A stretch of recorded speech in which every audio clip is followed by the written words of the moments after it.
Sige po, tayo po ay mag-umpisa na at tayo po muna ay manalangin at damin ho natin ang presensya ng Panginoon ngayong gabi sa pagpikit ng ating mga mata.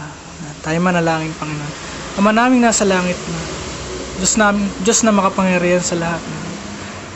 Diyos na hindi nagbabago, Panginoon. Kayo tapat sa aming buhay, bagamat kami madalas nagkukulang sa inyo, pero nananatili ang inyong mga pangako sa amin, Lord. Hindi ho napapawi ang inyong pag-ibig sa amin, Panginoon. Salamat po, Panginoon, Lord. Patawarin niyo kami sa aming mga pagkukulang sa inyo at sa aming kapwa, Panginoon. Patuloy niyo kaming linisin, Panginoon, sa pamamagitan ng inyong banal na dugo, Panginoon. Dalangin ho namin na pagtagumpayan namin lahat ho ng aming mga kahinaan, Panginoon, Lord. Sa biyaya niyo, Panginoon, Lord. Alam namin na wala hong imposible sa inyo, Panginoon. Patuloy ho kayong kumilos sa buhay ng bawat isa ngayong gabi, Panginoon, Lord. Salamat po sa lahat po ng mga biyayang patuloy niyong pinagkakaloob sa amin, sa kalakasan, sa kagalakan, sa tuwing kami nag-aaral ng inyong mga salita, Panginoon.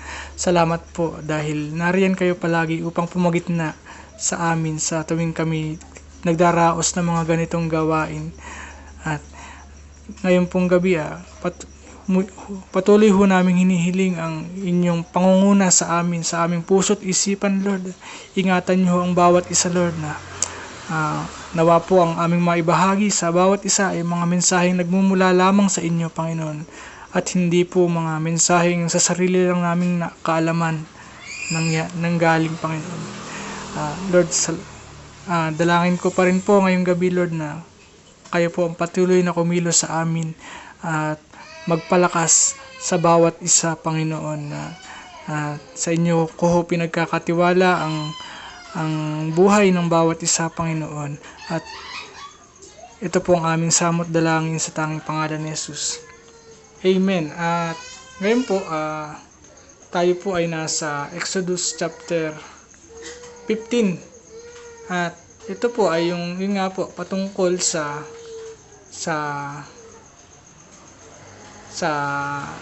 awit ni Moises. At pati na rin ang kasunod naman ho nun ay yun nga pong yung mapait na tubig. Dito po nangusap po sa akin ng Panginoon na wala po akong verse na babanggitin. Ayon lang ho sa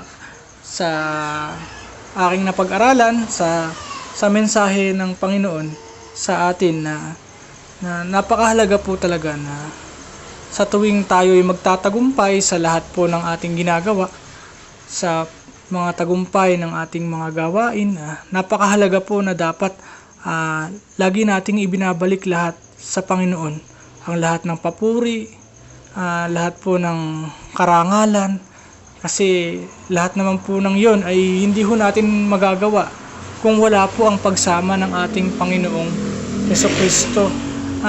Napakagandang practice po na sa tuwing tayo'y magtatagumpay sa lahat po ng ating suliranin sa buhay, sa mga gawain, nakatatapos lang ho ng ating Bible study o di kaya naman ng Sunday service o di kaya naman ng Thanksgiving. Napakahalaga po na dapat kinakaugilian natin na nagpupuri tayo sa Panginoon sa lahat po ng mga sa lahat po ng mga ginagawa niya sa ating buhay, sa kanyang pagsama sa atin na talagang kahit kailan ay hindi ho siya nagkulang sa atin na sa mga suliranin na ating nalalagpasan na karapat dapat lang ho nating parangalan ng ating Panginoon. At kung tayo man ay magawang purihin ang ating kapwa sa lahat ho ng ating mga accomplishments, ay wala ho tayong karapatan na tanggapin lahat ng iyon, dahil yung mga papuring iyon ay para lamang sa ating Panginoon, dahil siya lamang po talaga ang karapat dapat na tumanggap ng lahat ng iyon. Dahil alam mo, kilala ho natin ang mga sarili natin na talagang alam naman natin na noon nung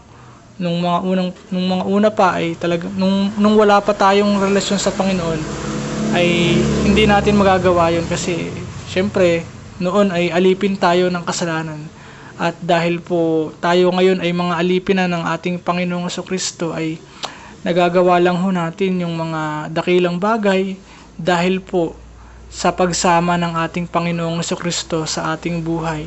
Dahil siya na po ang nagdidikta sa atin kung ano yung karapat dapat nating gawin, na kailangan nating gumawa ng mabuti palagi. Kailangan nating gumawa ng mga bagay na nakakalugod sa ating Panginoon. At ayun, kagaya nga ho dito, pati rin ho yung mga kapatid po ni Moises, sino nga yun? Si Miriam ay nagpuri din sa ating Panginoon. Nagsambit din siya ng mga papuri sa ating Panginoon. Siya ay nagtumugtog ng tamburin, at ayun, na nakakaano po na, at syempre magandang practice din na sa mga ganong panahon ay mas maigi kung tayo lang at ang Panginoon ang nakakaalam sa ating pagpaparangal sa ating Panginoon, sa ating pagpapasalamat, sa ating pananalangin, sa ating pagpupuri sa Panginoon, na wag na natin pang ipaalam sa ibang tao yung ginagawa natin sa yung ating halimbawa. Yun nga po naman ang turo sa atin pagka po tayo mananalangin. Ang ideal ho talaga ay naroon tayo sa isang lugar na walang nakakakita sa atin kundi ang ating Panginoong Jesucristo. At yun po, at kaya po yun, dito rin ho sa yun po, at yun po ang mensahe ng Panginoon ngayong gabi sa ating lahat. At purihin ang Lord sa lahat ng pagkakataon. At ang susunod naman po magbabahagi ay si Sis Ira.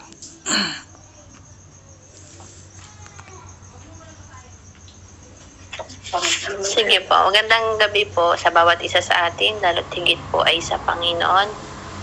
Ako po muna ay magbabalik ng papuri at pasasalamat sa Panginoon sa katagumpayan po ng kanina po, nag-Christmas party po kaming mga kabataan sa Pangil. Salamat po sa Panginoon sa katugunan ng Panginoon sa lahat ng pangangailangan, sa kagalakan, sa kapayapaan, sa kaligtasan na pinagkaloob po ng Panginoon. Salamat po sa Diyos kasi yun nga pong pondo na meron kami para dun sa gawain na kapag binudget mo talagang saktong-sakto. Kagaya nga po kagabi nung nag-budget po ako. Okay na po lahat ng dadalhin namin. Tapos may natirang 5 piso. Sabi ko, sakto. Pambili ng yelo. Salamat po sa Panginoon. Yung maraming bagay, yung lahat ng pangangailangan natin, hindi nagkukulang, hindi rin naman sumosobra. At salamat po sa Panginoon dahil laging nandun yung kasapatan na nagmumula po sa Panginoon. Kaya po yung verse ko po ngayon ay Exodus 15:26 na sabi po doon, ang sabi niya, kung ako ay buong puso ninyong susundin, kung gagawin ninyo ang matuwid at susundin ang aking kautusan at mga tuntunin, hindi ko ipararanas sa inyo ang alinman sa mga sakit na ipinadala ko sa Ehipto. Ako ang si Yahweh ang inyong manggagamot. So yan po, salamat po sa salita po ng Panginoon. Alam po natin yung mga sakit na tinukoy doon ay kabilang doon sa ipinadalang salot ng Panginoon na dumating sa Ehipto nung ang Israelita ay hindi pa pinapalaya ng Paraon. Nung sila Moses, sila Aaron ay laging nakikipag-usap sa Paraon na palayain na yung mga Israelita. At ang sabi po doon ng Panginoon, kung siya ay ating susundin ng buong puso, at sabi doon, gagawin niyo ang matuwid, ibig sabihin yung tamang pamumuhay, at susundin ang kautusan at mga tuntunin, hindi daw natin mararanasan yung mga sakit na ipinadala niya sa Ehipto. Tandaan po natin yung sakit naman na karamdaman na tinutukoy ay hindi lang naman po palaging sa physical tumutukoy. Minsan doon din sa mga spiritual na karamdaman natin kasi may mga spiritual nga tayong kasalanan sa Panginoon. Hindi lang naman physical. Kaya ang sabi doon, di ba po, makikita natin ano ba yung mga consequences ng mga bagay na ginagawa natin. Ano ba yung mga consequences ng pamumuhay na meron tayo. At ang sabi doon, kung susunod tayo sa Panginoon, kung magiging matuwid yung lakad at yung pamumuhay natin sa Diyos, susundin natin yung kautusan niya at yung tuntunin niya. Sabi doon, hindi naman natin mararanasan.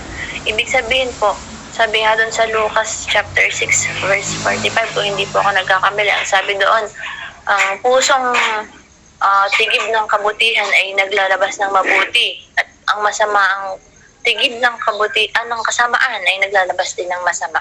Ibig sabihin, kung ano yung nagiging puno ay siya rin yung nagiging bunga. Meron nga din po doon, diba, kung sa halaman niya, kailan ba nagbunga ng mangga ang isang puno ng santol? Diba, hindi naman po ganun. Kumbaga, kung ano yung puno niya, ayun din yung bunga niya. Kaya nga po, isang paalala to sa atin na sabi doon, kung paano tayong makakasunod sa Panginoon ng buong puso, na hindi lang dahil sumusunod yung iba, susunod din ako. Kundi susunod ka ng buong puso, sabi nga po doon sa aklat ng Roma chapter 12 verses 11 to 13, yung theme ng year po ng 2025 sa church. Sabi doon, serve the Lord wholeheartedly. Hindi nilagay doon yung wholeheartedly sa napakabuting dahilan kung bakit kailangan buong puso tayong maglilingkod sa Panginoon. Hindi lang basta sinabi na maglingkod tayo sa Panginoon. Hindi.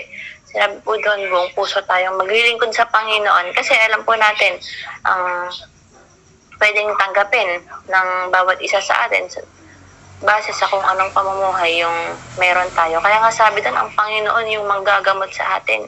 Hindi lang naman physical yung nagkakaroon ng sakit at karamdaman sa atin. Spiritual, nagkakasakit din tayo. Kaya, salamat sa Panginoon kasi po, diyan sinasabi na kung paano tayong hindi magkakaroon ng mga sakit physically and spiritually.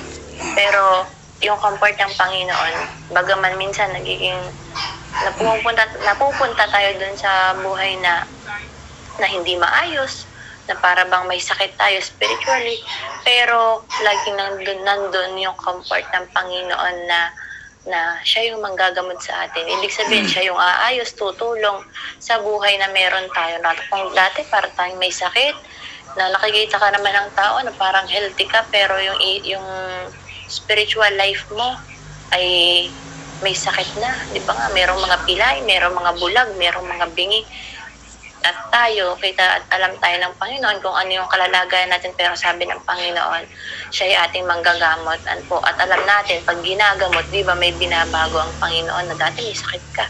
O ngayon, dahil pinagaling ka na ng Panginoon, may binago at may tinanggal sa iyo ang Panginoon. At ganun din tayo at ganun po yung ating buhay, yung paglilingkod natin sa Panginoon. Kaya salamat po sa Diyos na siyang ating manggagamot, na hindi lang palaging sa physical tumutukoy, ganun din sa spiritual na pamumuhay na mayroon tayo.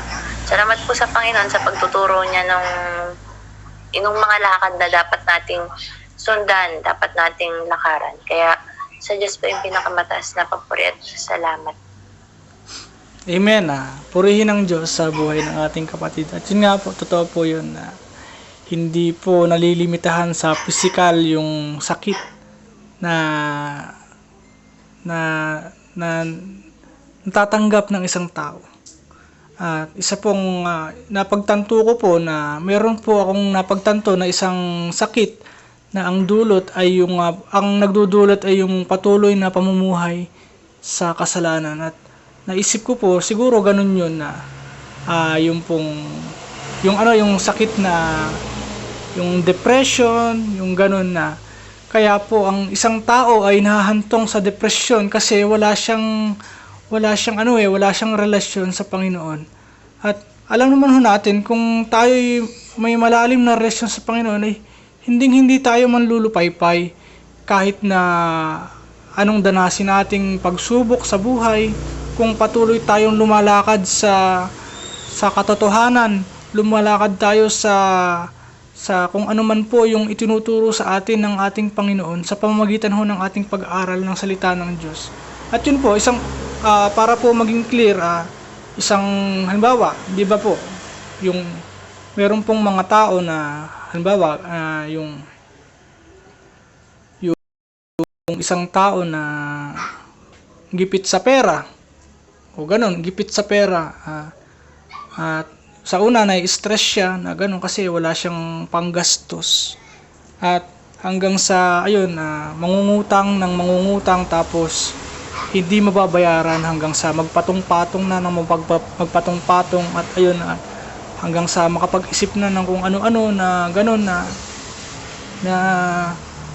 kasi hindi niya magawang bayaran yung mga pagkakautang niya, kasi syempre imbis na ganun nga, imbis na pagtapatan niya yung kanyang pagkakautang, ay syempre inuuna niya yung sarili niyang luho o yung mga pangailang, yung mga ano niya, yung mga nais niyang makamit na mabili pero hindi naman talaga kailangan pa na na bilhin.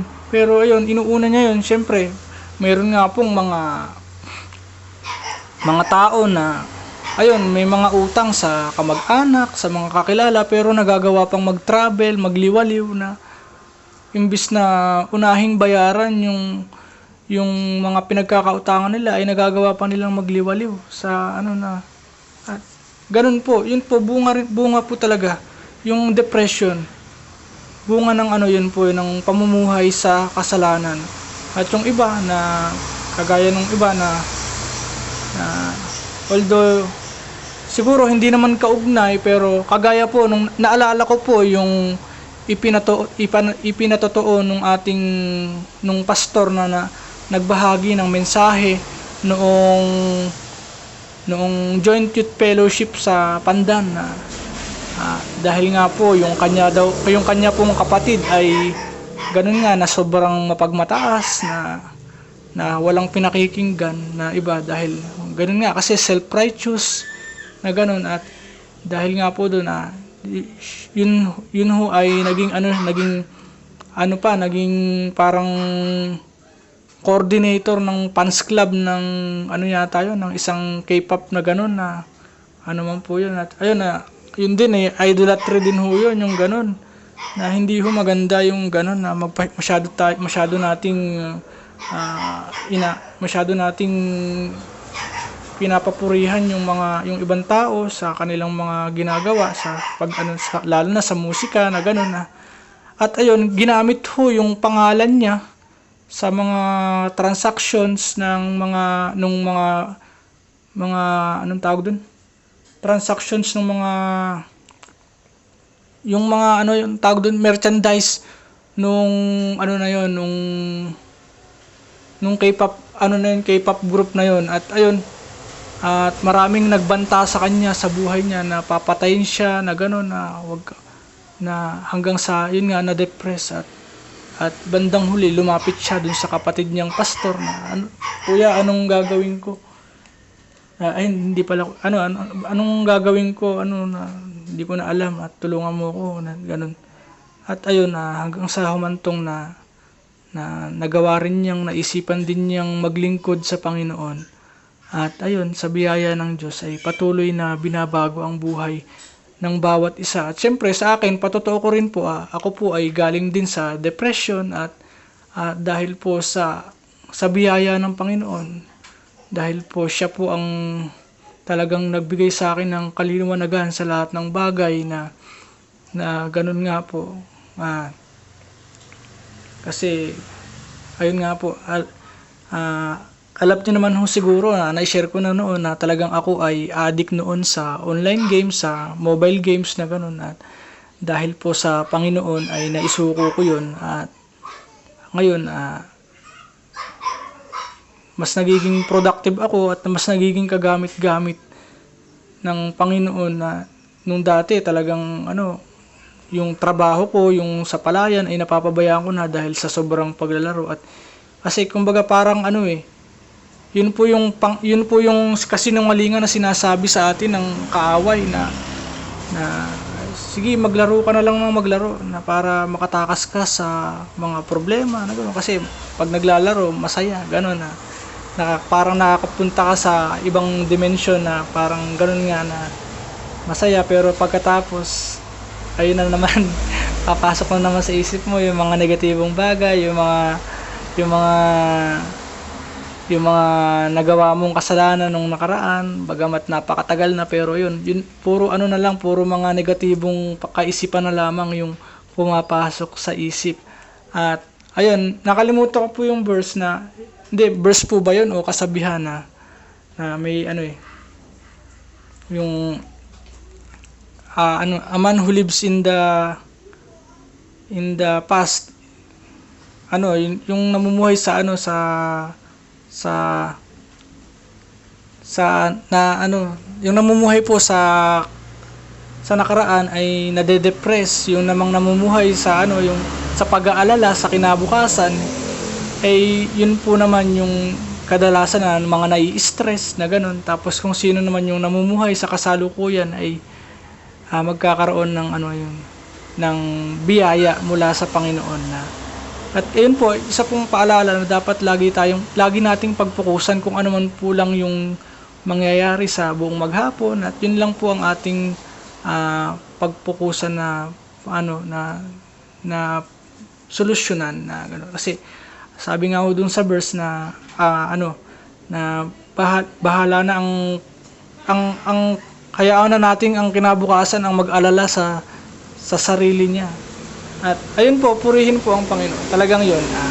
Dahil nga po, ayan, yung mga tao na may malalim na relasyon sa Panginoon na mayroon pong mga lingkod ng Panginoon na talagang nagkaroon ng, halimbawa, malubhang sakit, ng cancer, o di kaya naman ng kung ano-ano man na maraming sakit na ganun. Pero sa halip na sila'y manlupaypay ay sila pa yung nakakapagpalakas ng loob nung mga nasa paligid niya, na kagaya po nung isa na narinig ko pong isang patotoo na mayroon pong dinadialysis sa isang ospital, at yun, habang naroon sa ospital, yung mga nurses na lumalapit sa kanya ay sineshare niya ng word of God, at siya pa yung nagpapalakas ng loob sa lahat po ng mga nakakausap niya na gano'n, na huwag kayong titigil kahit na hindi hadlang ang sakit para tayo makapaglingkod sa ating Panginoon. At yun, purihin po ang Panginoon.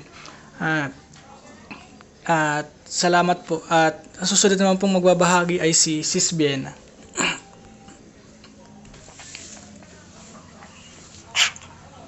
Sige po, mapagpalang gabi po sa bawat isa, lalo tigit po sa ating Panginoon. Ngayon po ay muli ay bago po ako mag-share po ng aking pong binulay, ay gusto ko rin po magbalik ng papurit pasasalamat sa ating Panginoon.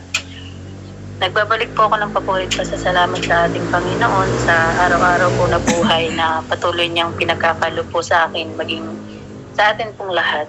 At salamat din po sa Panginoon kasi gaya po nung testimony ni Ate Ai na sa Katagumpayan po nung naganap na Christmas party po kanina ng youth ng Mayabang. Dahil talagang ang Panginoon po talagang alam niyo po, kung sa amin lang po talagang, kung sa aming lakas lang talaga kami aasa, ay talagang nandun na wala kaming magagawa. Pero alam niyo po, ramdam namin na ang Panginoon ang kumilos. Kasi talagang ang Panginoon talaga, alam niyo po, nakakagalak po na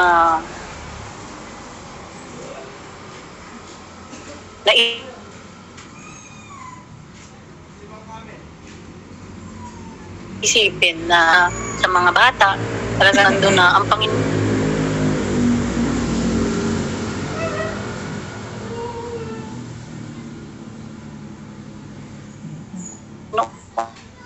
Hindi niya nag-provide po talaga ng ulan, nakakala namin ay hindi matutuloy.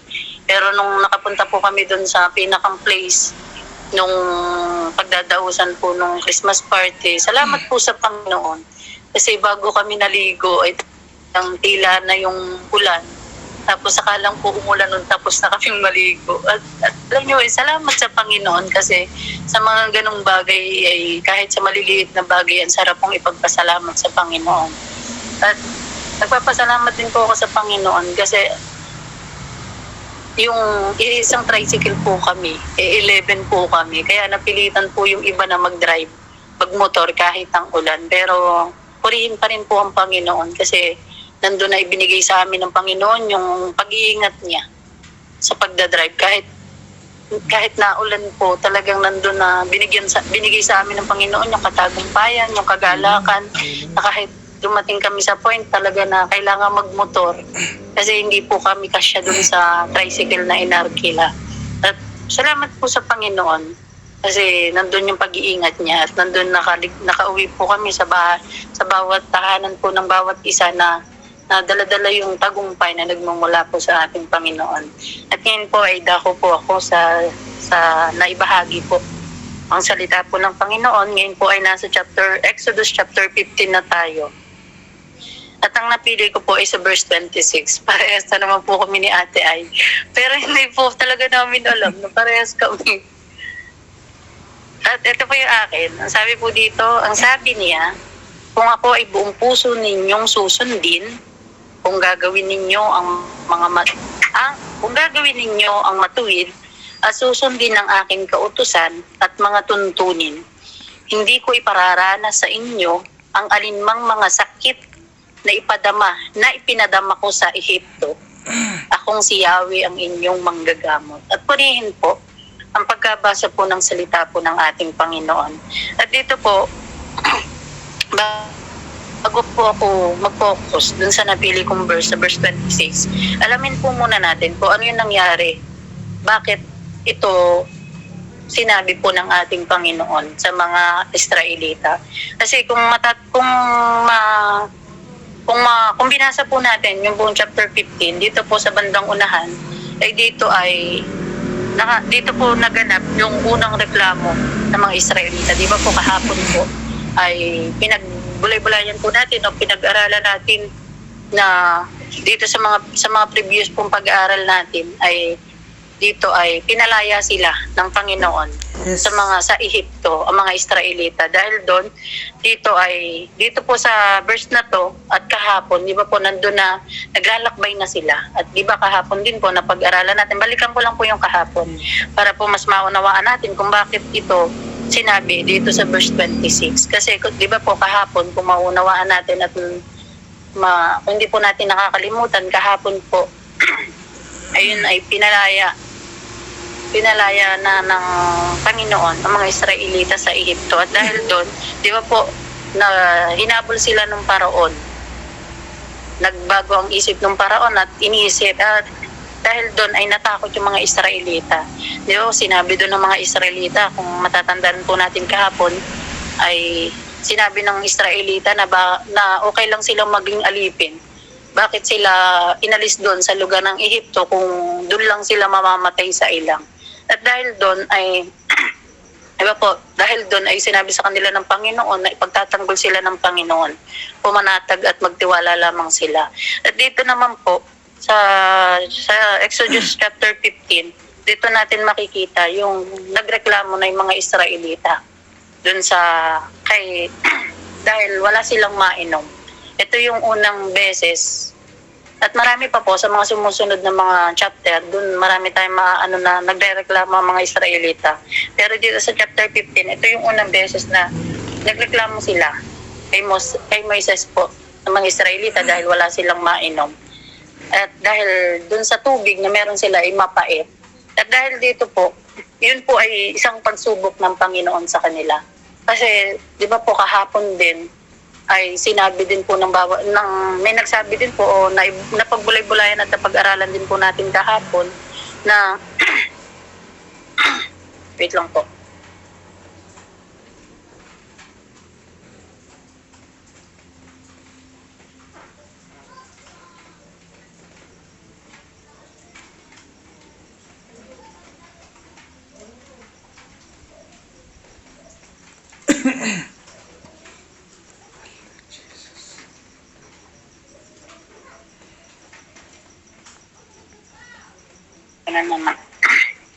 At dito po, sa verse 15, ulitin ko po yung verse 26, ang sinasabi niya, kung ay buong puso niyong susundin, kung gagawin ninyo ang matuwid at susundin ang aking kautusan at mga tuntunin, hindi ko ipaparana sa inyo ang alinman sa mga sakit at ipinadala ko sa Ehipto. Akong si Yahweh ang inyong manggagamot. At dito po, pinaunawa sa akin ng Panginoon at isang bagay po ang pinaunawa po sa akin ng Panginoon. Nagaya sa mga Israelita, di ba po nandun na nagreklamo sila sa Panginoon. Dadating sila sa punto talagang magrereklamo sila na magrereklamo sa Panginoon dahil nauuhaw sila, wala silang makain. At isang bagay yung gustong ipaunawa po sa bawat isa sa atin. Kasi sabi nga din po kahapon, kasi yung mga Israelita po hindi sila hindi sila nagpo-focus kung ano yung pangako sa kanila ng Panginoon. Di ba po ang focus sa kanila, di ba po ang pangako sa kanila ng Panginoon, palalayain sila sa Ehipto. Bakit po? Kasi may gustong ibigay ang Panginoon sa kanila, yun po yung lupang pangako. At sa atin po ngayon, sa kasalukuyan, bilang lingkod ng Panginoon, bilang anak ng Diyos, ano yung pangako sa atin ng Panginoon ngayon? Yun po yung buhay na walang hanggan. Kasi kung mapapansin po natin dito, yung mga Israelita, kung mababasa natin yung buong kwento po na ito, yung pagpalaya sa Israelita sa Ehipto, talagang nandun na naging sobrang tigas ng ulo po ng mga Israelita. At tayo, sa atin po, pinaunawa po sa akin ng Panginoon. Minsan ganun din tayo bilang lingkod ng Panginoon. Minsan nakapokus tayo kung ano yung nangyayari ngayon, kung ano yung mga problema na nararanasan natin, nagrereklamo tayo sa Panginoon, pero hindi natin nakikita ang ginagawa sa atin ng Panginoon. Kasi dito po, kasi po dito, di ba po pinalaya sila ang mga Israelita sa Ehipto dahil doon pag nararanasan nila yung mga problema, gaya po dito, nauuhaw sila, wala silang mainom kasi mapait yung tubig. Dahil doon nagreklamo sila sa Panginoon. Hindi sila nakapokus kung ano yung pangako ng Panginoon. Hindi sila kasi nakapokus sila kung ano yung nangyayari, ano yung problema, ano yung sitwasyon ngayon. Kaya sa atin po, bilang lingkod ng Panginoon, huwag tayong mag-focus dun sa mga problema na nararanasan natin. Huwag tayong mag-focus dun sa mga sitwasyon natin ngayon na hindi naaayon dun sa kagustuhan natin. Sabi ko nga po, di ba, nabanggit ko po kahapon, na tayo, hindi po madali ang maglingkod sa Panginoon. Totoo po yun. Kasi, sabi ko nga din po kahapon, walang pinangako ang Panginoon na pagiging naglingkod sa Panginoon ay magiging madali. Kumbaga po, ibig po sabihin, ay di ba po, napapansin po ba natin nung nagtapat tayo sa Panginoon, nung naglingkod tayo sa Panginoon, mas lalo nating nararamdaman yung mga pagsubok, mas lalo natin nakikita yung mga sitwasyon na hindi naayon sa kagustuhan natin. At sabi nga din po kahapon, para po mas maunawaan natin na para hindi tayo mag-focus dun sa nangyayari natin, sa sitwasyon natin ngayon, ay iba po, sabi ko kahapon, yung makapagtiis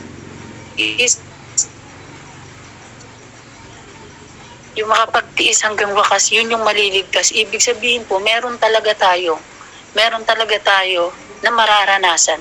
Meron tayong mararanasan ng mga pagsubok na pagdadaanan. Kasi sabi dun, pagtitiis, ano po ba yung nagtitiis? May hirap kang mararanasan, may sakit kang mararanasan, may mga bagay na hindi naaayon sa kagustuhan mo. Kaya nais po ng Panginoon, huwag kang mag-focus dun sa sakit na nararanasan mo. Huwag kang mag-focus dun sa sitwasyon na nararanasan mo o problema na nararanasan mo ngayon. Mag-focus ka dun sa pangako ng Panginoon. Kasi pag hindi tayo dun magpo-focus, may iba yung linya natin. Kumbaga po, kaya nais po ng Panginoon ay mag-focus tayo kung ano yung pangako ng Panginoon. Kasi dito sa gaya po sa mga Israelita, ay hindi sila makapag-focus kung ano yung pangako ng Panginoon. Diba? Sa ulitin ko po, ang pangako ng Panginoon sa mga Israelita, yun po yung lupang pangako. At sa panahon po na nag-aantay tayo sa Panginoon, ay naisin natin na palagi tayong mag-focus. Maaaring may mga mararanasan tayo, may mga hindi tayo makapag-focus. Refocus lang tayo sa Panginoon. Palagi natin panghawakan yung pangako ng Panginoon. Kasi sabi dito sa verse po na sa verse 26, sabi niya, kung ako'y buong puso niyong susundin, kung gagawin ninyoong matuwid at susundin ang aking kautusan at mga tuntunin, hindi ko ipararana sa inyo ang alinman sa mga sakit na pinadala ko sa ito. Ako si Yahweh, ang yung ng Panginoon. Kasi kung itutuloy po natin yung verse 27, pagkatapos, nakarating sila sa Elim. Doon ay may 12 balon at 70 puno ng palma at sila'y nagkampo sa tabi ng mga balon. Di ba po, napakabuti po ng ating Panginoon kung panghahawakan natin at susundin yung tuntunin niya. Kasi dito, ito yung mapait. At dito, di ba po, napakabuti po ng ating Panginoon kung panghahawakan mo yung yung kanyang tuntunin, yung kanyang pangako. At susundin natin yung kanyang mga sinasabi at inuutos sa atin. Kasi di ba dito sa verse 27, pinatunayan ko na Panginoon na talagang tapat siya at makapangyarihan. Kasi di ba po, yung kampo nila, ilan yung balon na pwede na lang pag-inuman. Ilan yung sabi dito, 12 balon. Doon sila nakatabi yung kampo nila. Diba, ganun kabuti po ang ating Panginoon kung patuloy tayong susunod sa Kanya, kung patuloy nating susundin yung tuntunin ng ating Panginoon. At salamat po sa Panginoon, sa Diyos po yung pinakamataas sa papuri. Amen. Purino ang Panginoon sa buhay ng ating kapatid. At yun, napakahalaga po talaga na dapat po lagi tayong nakapokus sa mga pangako ng Panginoon sa ating buhay. Na kasi kadalasan ng tao na dahil nga po kagaya nga ho nung ating naibahagi kagabi na kadalasan ng tao sa sobrang laki ng problema ay ayun pinangungunahan ng takot, ng pangamba at pagka ganun nangyayari nakakalimutan nila na mas malaki ang Panginoon kaysa sa mga pinagdaraanan natin, mga problema na kinakaharap na kung maiisip natin parang napaka-imposible ng masolusyonan. Pero dahil wala pong imposible sa ating Panginoon. At yun nga po, di ba, kagaya rin ho nung binahagi ng ating kapatid patungkol ho sa pagtitiis na gano'n na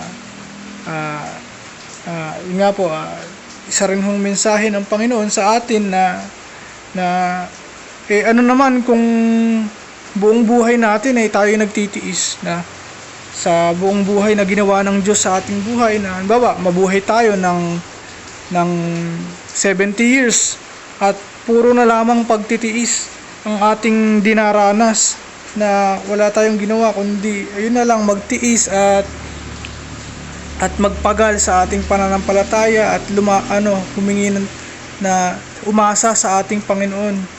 At yun naman po talaga yung dapat natin gawin eh. Sa Diyos lamang po tayo umasa, wag po tayong umasa sa ibang tao, sa gano'n. Kasi kung tayo asa sa ating kapwa, ay ayun, mabibigo lang tayo eh. Mabibigo lang, yun, gano'n nga po. Kasi ang tao talaga, kadalasan, minsan nakakalimot, na gano'n. Pero ang Diyos ay minsan ay hindi nakakalimot sa atin. Kailanman ay hindi po siya bumigo sa lahat po ng kanyang mga pangako. At kagaya nga ho nun na ano nga sabihin ko, ayun yun, kung ano man yun, yung sinabi ko kanina ay ano naman kung mabuhay tayo ng puro na lamang pagtitiis na bawa 70 years dapat ang mas tanawin natin yung yung buhay na walang hanggan na ipinapangako sa ating Panginoon. Kung mabuhay man tayo ng 70 years na puro na lamang pagtitiis, pero ang kapalit naman hunon ay buhay na walang hanggan. Kapiling ang ating Panginoon at kung ating pag-aaralan talagang wala hong katumbas na kagandahan yung langit na predestined na ating mapuntahan. Kagaya nga ho nung sinasabi na nung mensahe ng Panginoon na di ba higit na mas maganda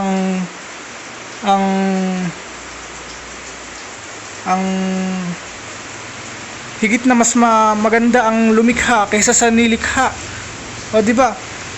Halimbawa, yung ang ating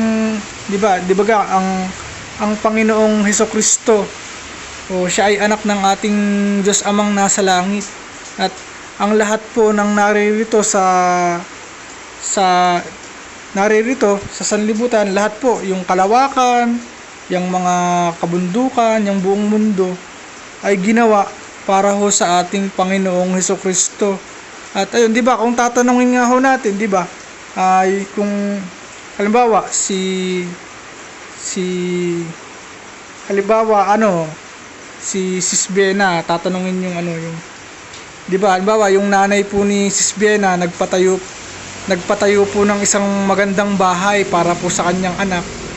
At ayun, halimbawa tatanungin yung kung tatanungin yung nanay ni Sis Bena, o anong mas maganda, yung bahay na pinagawa mo o yung yung anak mo? Aba, syempre yung anak ko yun eh. Walang ibang mas maganda ron kundi yung aking anak. At ganun po, kung nagagandahan na tayo sa lahat sa mga halimbawa punta tayong Japan, nakita natin yung Mount Fuji, o di kaya naman yung rice terraces na ganun nga po, tsaka yung mga wonders of the world na ganun, hindi ho yun maihahalin tulad sa kagandahan ng ating Panginoon. At kung gaano rin po kaganda yung langit na ating pupuntahan. Kaya yun po lagi ang ating tanawin, na walang na hindi mapapantayan ang kagandahan ng ang kadakilaan ng ating Panginoon at ng kalangitan na ating patutunguhan sa kagandahan po nung naririto sa sanlibutan. At yun po, at purihin ho ang buhay ng purihin po ang Panginoon sa buhay ng ating kapatid. At ngayon nga po, dito na po nagtatapos ang gawain ng ating Panginoon, at inaanyayahan ko po si Sis Bena upang pangunahan tayo sa closing prayer. Sige po. Sige po, tayo po ay manalangin. Tayo po ay pangikit at sabihin natin yung presensya ng ating Panginoon. Sige po. Hallelujah. Purihin ka, Panginoon. Ikaw yung Diyos na mabuti, Panginoon. Ikaw yung Diyos na tapat sa aming mga buhay. Ikaw yung Diyos na dakila, Panginoon. Ikaw yung Diyos na makapangyarihan.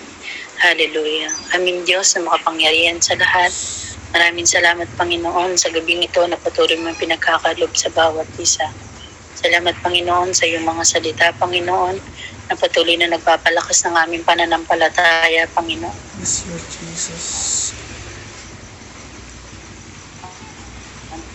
Ng aming pananampalataya sa iyo, Panginoon.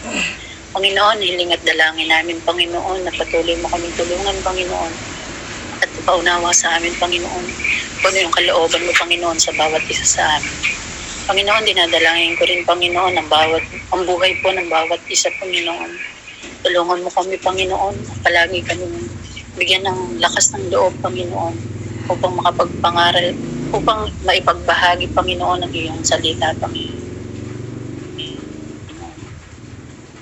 Lalo tigit, Panginoon, sa mga tao na kinakailangan, Panginoon, ng kaligtasan mo. Panginoon, maraming salamat sa gabing ito, Panginoon, sa iyong salita, Panginoon. Nawa ito, Panginoon, ay makatulong, Panginoon, sa ikatatatag, Panginoon, at ikakaayos, Panginoon, ng aming pananampalataya sa iyo. Panginoon, bigyan mo kami, Panginoon, ng puso, Panginoon, na handang magpatawid sa iyo, Panginoon. Bigyan mo kami, Panginoon, ng puso, Panginoon, na may banal na takot sa iyo.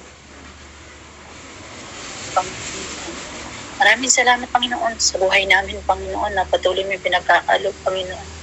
Gamitin mo ito, Panginoon, sa kung paano namin maibibigay yung pinakamataas sa papuri sa iyo, Panginoon. Salamat, Panginoon, palagi mo kaming gabayan, Panginoon, sa bawat araw, Panginoon, na bibigay mo sa bawat isa. Ikaw yung patuloy na mag-iingat sa amin, Panginoon.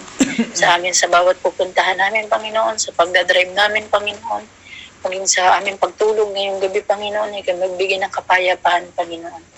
Panginoon, dinadalangin ko din yung araw ng bukas, Panginoon, sa gawain mo, Panginoon. Ikaw yung patuloy, Panginoon, magbigay ng kagalakan sa bawat hatayo, Panginoon, sa araw ng bukas.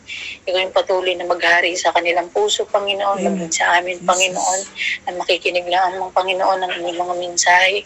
Ikaw yung patuloy, Panginoon, na lumukob ng iyong kapangyarihan, Yes, Lord Panginoon. Jesus. Panginoon, maraming salamat sa gabing ito, sa aral, Panginoon, na amin na natanggap mula sa iyo, Panginoon. Ito'y, Panginoon, ay magamit namin, Panginoon. At lalo tigit ay may bahagi din. Patuloy mo kaming gamitin, Panginoon, sa iyong kalooban. Salamat, Panginoon, sa iyo yung pinakamataas sa papuri, pagdakila at pagsamba.